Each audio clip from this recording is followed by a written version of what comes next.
Dear students, welcome to economics with Ejaz. आज हम बहुत दिनों के बाद मिले। हमने जो माइक्रो इकोनॉमिक्स है उसका पहला पोर्शन कंज्यूमर बिहेवियर या थ्योरी ऑफ डिमांड स्टडी किया। नेक्स्ट जो हमारा अब पोर्शन है माइक्रो इकोनॉमिक्स में वो है थ्योरी ऑफ प्रोडक्शन का।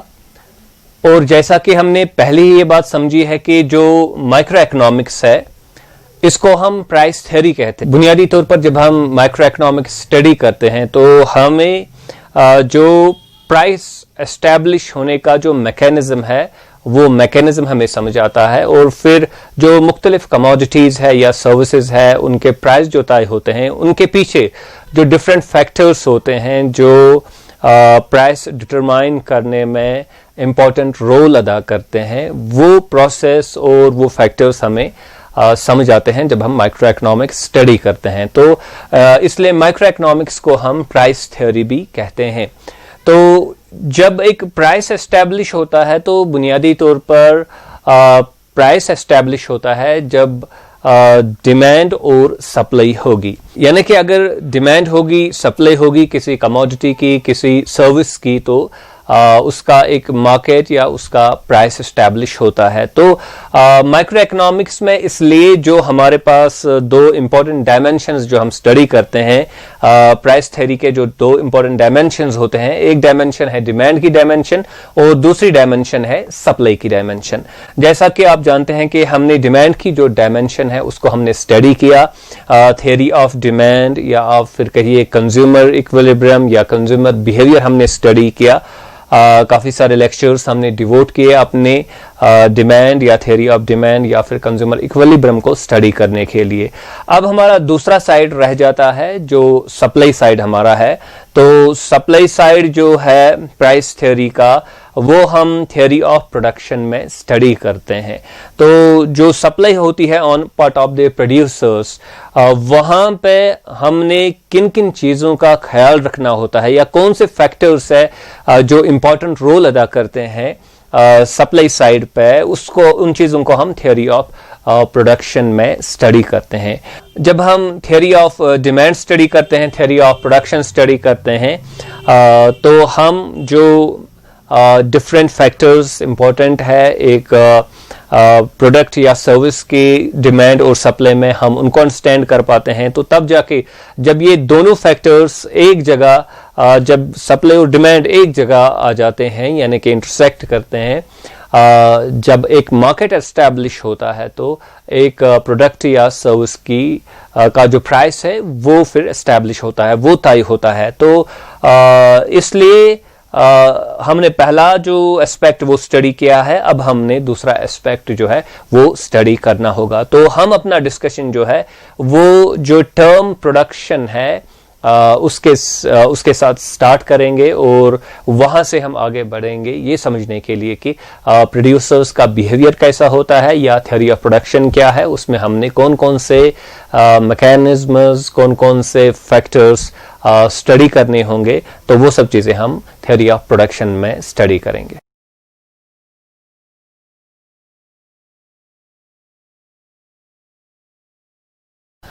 देखिए, जैसे कि हम जानते हैं कि हम गुड्स और सर्विसेज को यूज करते हैं।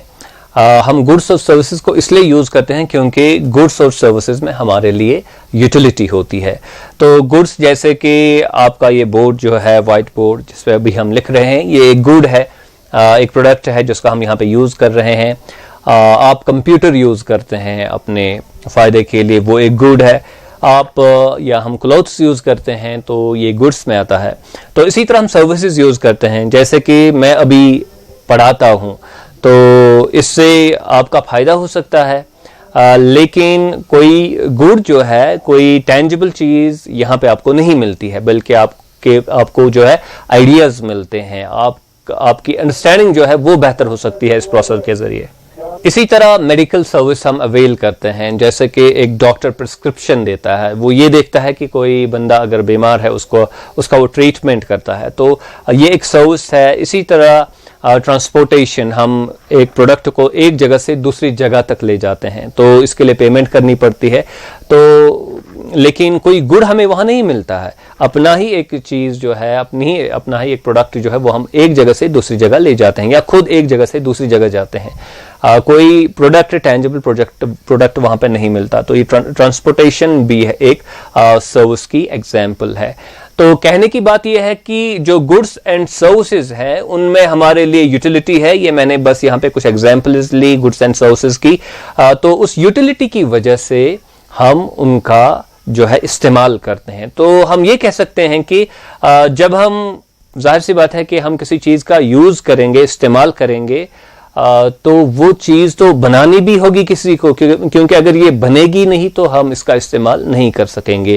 तो goods and services therefore need to be produced. तो गुड्स एंड सर्विसेज या यूटिलिटी जो है इसकी फिर प्रोडक्शन होनी चाहिए, इसकी फिर पैदावार होनी चाहिए, ये किसी जगह बनने चाहिए।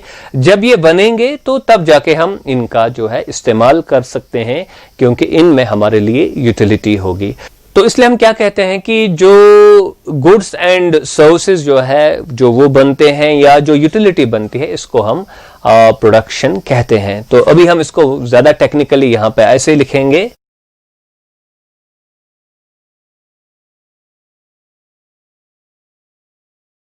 तो हम बात कर रहे हैं कि प्रोडक्शन होनी चाहिए, तब जाके हम गुड्स एंड सर्विसेज का इस्तेमाल कर सकते हैं। तो जो गुड्स एंड सर्विसेज हैं ये प्रोड्यूस करने पड़ेंगे। इसका मतलब यह है कि ये पहले ही अपनी फाइनल फॉर्म में नहीं हमारे सामने होते हैं। तो हम क्या करते हैं कि हम डिफरेंट चीज़ों को मिला के कोई प्रोडक्ट बनाते हैं जिसका हम इस्तेमाल करते हैं। जैसे कि ये व्हाइट बोर्ड यहाँ पे हम यूज करते हैं, तो ये पहले ही तो मौजूद नहीं था, तो इसको बनाना पड़ा। इसी तरह हम ये व्हाइट बोर्ड मार्कर यूज करते हैं, तो ये व्हाइट बोर्ड मार्कर पहले ही हमारे पास मौजूद नहीं था, ये नेचर में नहीं था, तो इसको जो है इसकी प्रोडक्शन हमने करनी पड़ी, तो तब जाके हम इसका इस्तेमाल कर सकते हैं। तो ये व्हाइट बोर्ड मार्कर बनाने के लिए हमने कुछ मटेरियल्स का यूज करना पड़ेगा, या फिर कोई लेबर का यूज करना पड़ेगा, या फिर कोई मशीनरी वगैरह होगी तो उसका हम यूज करेंगे, तब जाके ये व्हाइट बोर्ड मार्कर जो है वो बनता है, और तब जाके हम इसका इस्तेमाल करते हैं। तो वो चीजें जिनसे हम एक प्रोडक्ट बनाते हैं उनको हम इनपुट कहते हैं, या इनपुट्स हम उनको कहेंगे, और जो चीज अब बनती है उसको हम आउटपुट कहेंगे। तो यहां पे ये एग्जांपल हमारे पास है व्हाइट बोर्ड मार्कर की। तो इनपुट्स को जो है इनको तब्दील करना पड़ेगा, ट्रांसफॉर्म करना पड़ेगा, किसमें? आउटपुट में ट्रांसफॉर्म करना पड़ेगा। तो ये जो प्रोसेस है कि हम इनपुट्स को आउटपुट में ट्रांसफॉर्म करते हैं, इसको हम प्रोडक्शन कहते हैं। इसलिए हम कहते हैं कि प्रोडक्शन क्या है? Transformation of inputs into output. Production is transformation of inputs into output. तो हम ये भी कह सकते हैं कि जो प्रोडक्शन है इट इज एक्चुअली क्रिएशन और एडिशन ऑफ वैल्यू, या क्रिएशन ऑफ यूटिलिटी भी हम कह सकते हैं। तो अगर क्रिएशन होगी किसी वैल्यू की या किसी यूटिलिटी की, या एडिशन होगा यूटिलिटी में या वैल्यू में किसी चीज के, तो उसको हम जो है हम उसको प्रोडक्शन कहेंगे। तो सिंपलेस्ट हम ये याद रखेंगे कि the process of transformation of inputs into output is called production.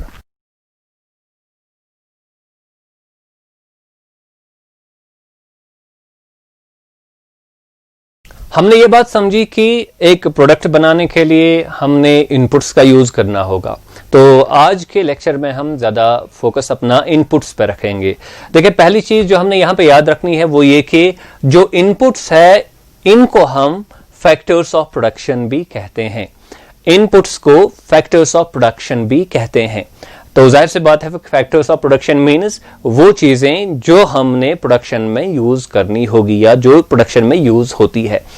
तो हमारे पास आउटपुट है, हमारे पास इनपुट है, और इनपुट को आउटपुट में चेंज करने के प्रोसेस को हम प्रोडक्शन कहते हैं। तो जैसा कि मैंने कहा कि हमारा जो फोकस रहेगा वो इनपुट्स पे आज रहेगा, वो फैक्टर्स ऑफ प्रोडक्शन पे आज रहेगा। आज हम बुनियादी तौर पर 3 व्यूज की बात करेंगे इनपुट्स पे या फैक्टर्स ऑफ प्रोडक्शन पे। जो हमारे क्लासिकल इकोनॉमिस्ट्स रहे हैं वो जो हमारे फैक्टर्स ऑफ प्रोडक्शन है इनको 4 फैक्टर्स में डिवाइड करते हैं, यानी कि 4 चीजें चाहिए एक प्रोडक्ट बनाने के लिए उनके मुताबिक। तो पहली चीज जो जरूरत है वो है लैंड, दूसरा है लेबर, तीसरा है कैपिटल और चौथा है entrepreneurship. Repeat it, land, labour, capital and entrepreneurship. तो ये चार चीजें हैं जो प्रोडक्शन के लिए जरूरी है। जो क्लासिकल फोकस था वो इन चार चीजों पर, यानी कि क्लासिकल जब फोकस करते थे या फिर एनालिसिस करते थे तो वो इन चार चीजों को अपने सामने रखते थे, इनको वेटेज देके अपनी एनालिसिस करते थे। तो पहला जो हमारा आता है वो है लैंड।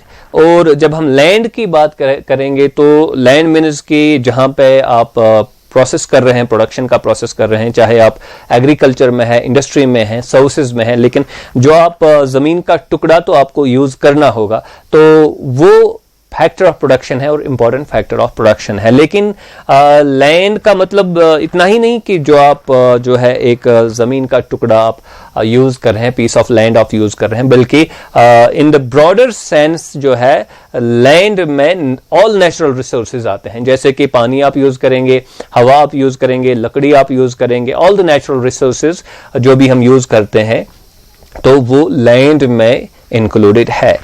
दूसरा जो हमारा फैक्टर है वो है लेबर का फैक्टर। तो इसका मतलब ये है कि जो भी ह्यूमन एफर्ट इन्वॉल्व होता है प्रोडक्शन प्रोसेस में, उसको हम लेबर कहेंगे, चाहे आप गुड्स बनाते हो चाहे आप सर्विसेज बनाते हो, तो ये लेबर की बात है। तीसरा है कैपिटल। कैपिटल को हम इकोनॉमिक्स में दो सेंसेस में यूज करते हैं, दो मतलब है इसके। पहला मतलब कैपिटल का पैसा है, यानी कि इस एक बंदे ने इतना अपना कैपिटल किसी जगह इन्वेस्ट किया, तो कैपिटल हम कई बार इकोनॉमिक्स में आज भी यूज होता है, पैसे के लिए यूज होता है। लेकिन जब हम कैपिटल की बात करेंगे प्रोडक्शन प्रोसेस में, तो कैपिटल का मतलब मशीनरी है या जो बिल्डिंग वगैरह आप यूज करते हैं, यानी कि जो प्रोड्यूस्ड मीन्स ऑफ प्रोडक्शन है, यानी कि जो आपने पहले ही बनाई हैं वो चीजें जिनका आप बाद में प्रोडक्शन में यूज करेंगे। जैसे कि बिल्डिंग आपने बनाई है, मशीनरी आपने बनाई है, तो तब जाके आप बिल्डिंग का मशीनरी वगैरह का इस्तेमाल करते हैं प्रोडक्शन प्रोसेस के लिए, तो उन सब चीजों को हम कैपिटल कहेंगे। या आप कंप्यूटर वगैरह यूज करते हैं तो उसको हम कैपिटल कह सकेंगे। तो ये कैपिटल तीसरा हमारा फैक्टर है क्लासिकल व्यू में। और चौथा जो हमारा फैक्टर है क्लासिकल व्यू में वो है एंटरप्रेन्योरशिप, यानी कि जो मैनेजमेंट है, बिजनेस पर्सन जो है, जो प्रॉफिट मोटिव के लिए एक बिजनेस वेंचर स्टार्ट करता है, अगर वो ना होता तो जाहिर सी बात है कि ये लैंड, लेबर, कैपिटल तो एक दूसरे के साथ इस तरह कंबाइन नहीं होते कि कोई प्रोडक्ट जो है वो प्रोड्यूस होता। तो प्रोडक्ट तब प्रोड्यूस होता है जब कोई इस सारे प्रोसेस को कोऑर्डिनेट करता है, और कोऑर्डिनेट करने की जिम्मेदारी वजह यह होती है कि इस बंदे को प्रॉफिट जो है वो कमाना होता है। तो एंटरप्रेन्योरशिप इसलिए एक और फैक्टर जो है, बुनियादी चार फैक्टर्स में से एक फैक्टर एंटरप्रेन्योरशिप भी है जो हमारी क्लासिकल व्यू है। दूसरा जो हमारा व्यू है फैक्टर्स ऑफ प्रोडक्शन पे या इनपुट्स पे, तो उसमें हम क्या करते हैं कि हम फैक्टर्स ऑफ प्रोडक्शन या इनपुट्स को दो क्लासेस में डिवाइड करते हैं। एक है प्राइमरी फैक्टर्स ऑफ प्रोडक्शन या प्राइमरी इनपुट्स, और दूसरा है सेकेंडरी फैक्टर्स ऑफ प्रोडक्शन या सेकेंडरी इनपुट्स। तो ये चीज आप देख सकते हैं, जैसे कि विकिपीडिया पे अगर आप देखेंगे फैक्टर्स ऑफ प्रोडक्शन या इनपुट्स पे जो डिस्कशन है उसमें आप ये चीज देखेंगे। तो प्राइमरी फैक्टर्स कौन से हैं? एक है लैंड, दूसरा है लेबर और तीसरा है कैपिटल, जैसे कि हमने पहले इसको डिस्कस किया है। और सेकेंडरी फैक्टर्स ऑफ प्रोडक्शन या इनपुट्स है रॉ मटेरियल एंड एनर्जी। अब इसका लॉजिक क्या है? इसका लॉजिक ये है कि ये जो तीन है ये अपनी जगह पे कायम रहते हैं। जब एक प्रोडक्ट बनता है तो मशीनरी तो गायब नहीं होती, मशीनरी वहां की वहीं रहती है, लेबर पर्सन वहां का वहीं रहता है, और फिर कैपिटल जो है लैंड जो है वो वहीं रहती है। लेकिन जो रॉ मटेरियल और एनर्जी है वो इन ए सेंस खत्म हो जाते हैं, ट्रांसफॉर्म हो जाते हैं।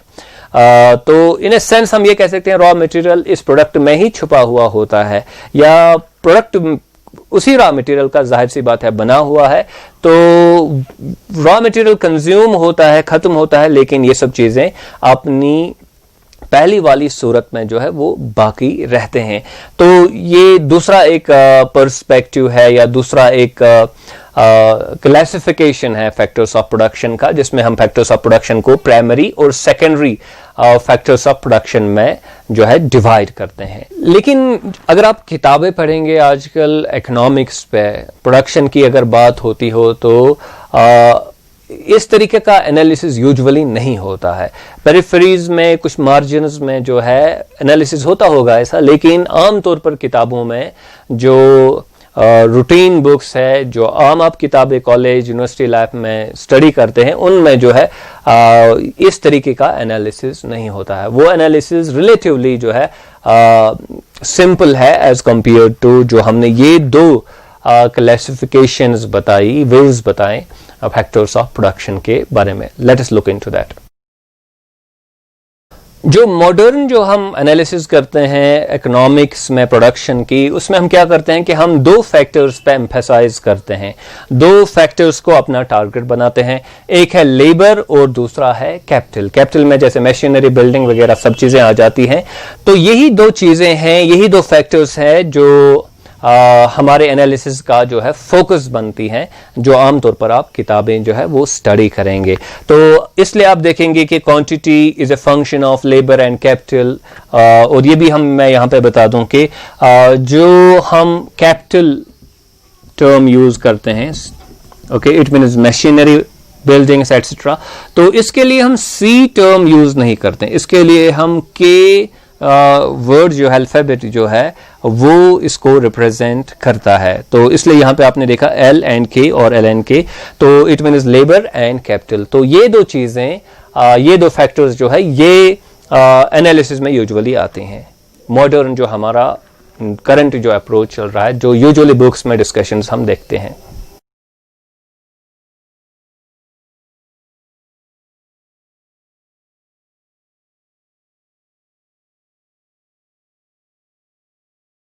एक और चीज जो हमने बिगिनिंग में याद रखनी है इनपुट्स के बारे में, फैक्टर्स ऑफ प्रोडक्शन के बारे में, वो ये है कि जब हम प्रोडक्शन करते हैं, अभी हमारी डिमांड फॉर एग्जांपल इंक्रीज हो गई, तो क्या हम अपने, जाहिर सी बात है अभी हमने प्रोडक्शन ज्यादा करनी है, तो क्या हम अपने फैक्टर्स ऑफ प्रोडक्शन को इंक्रीज कर पाएंगे?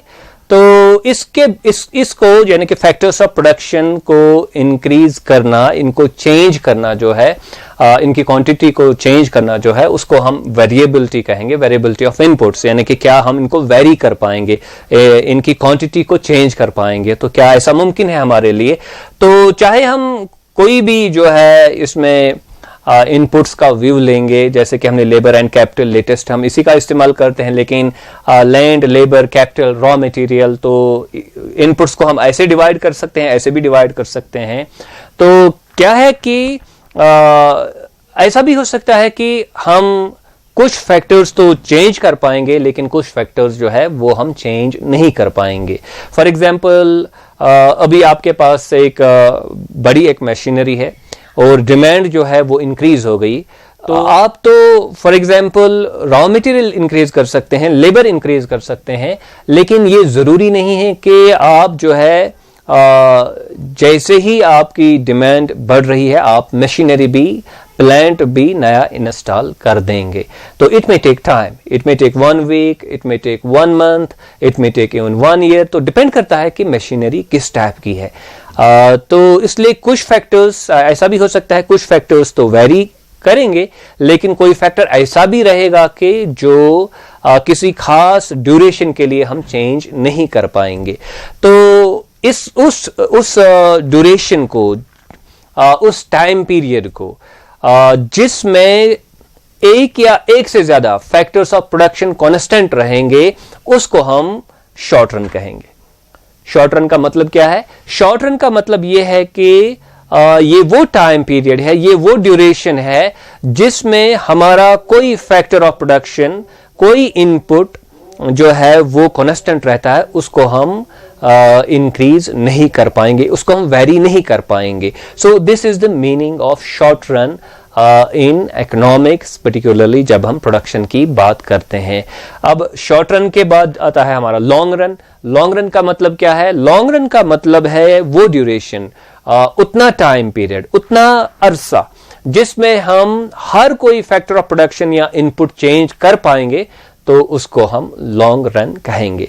सपोजिंग कि आपके पास एक मशीनरी है, इसको इंस्टॉल करने के लिए, नई मशीनरी इंस्टॉल करने के लिए आपको 1 मंथ चाहिए, 1 महीना चाहिए।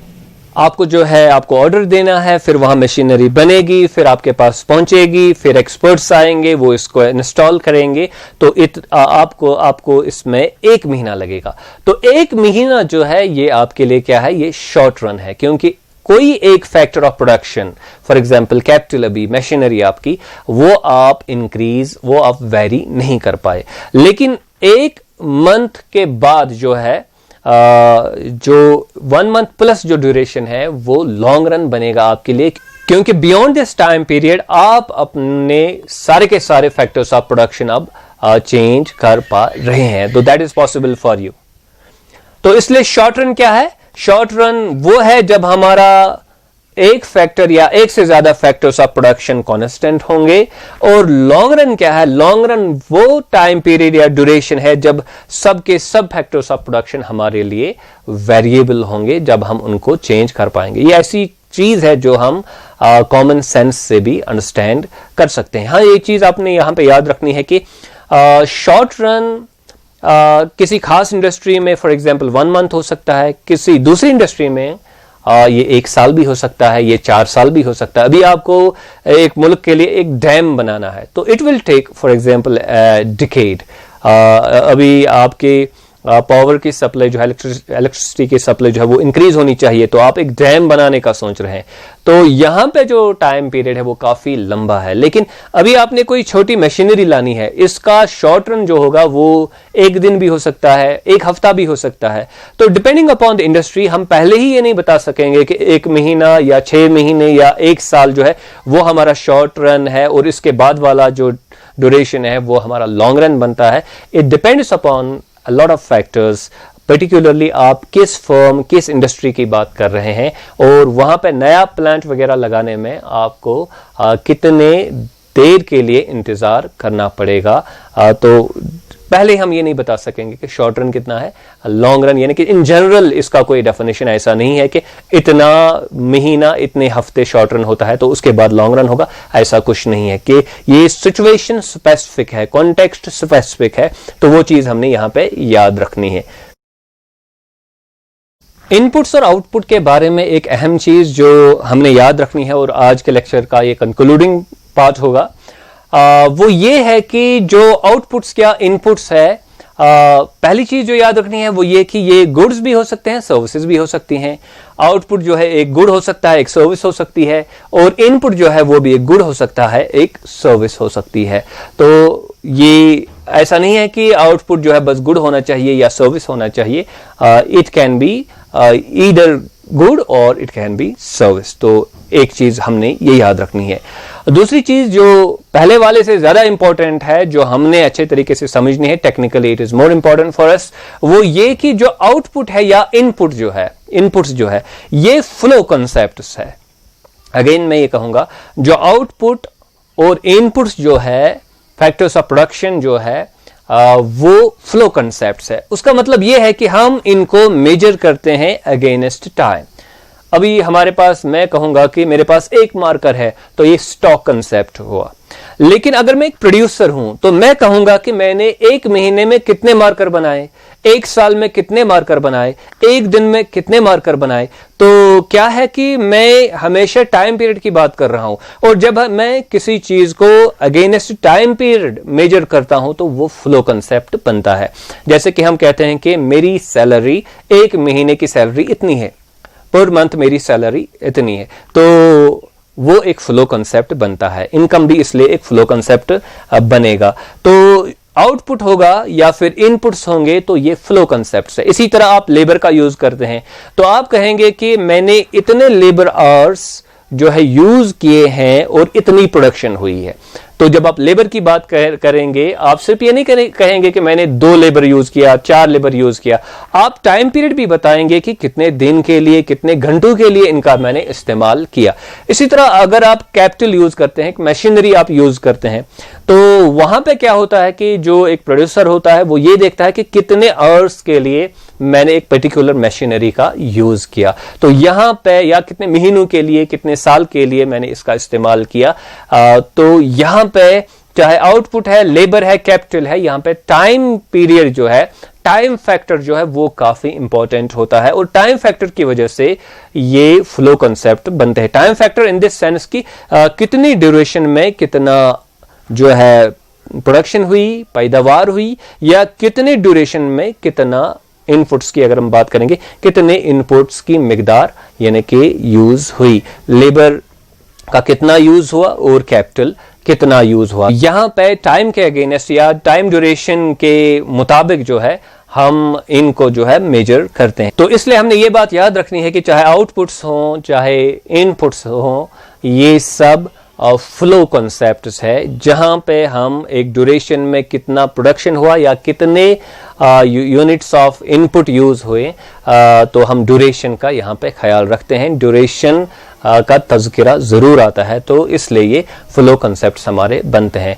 आज के लेक्चर में हमने थ्योरी ऑफ प्रोडक्शन को इंट्रोड्यूस किया और कुछ बेसिक जो कॉन्सेप्ट्स है वो हमने डिस्कस किए। प्रोडक्शन किसको कहते हैं, इनपुट्स का मतलब क्या है, और इनपुट से रिलेटेड कुछ चीज़ें हमने सीखी।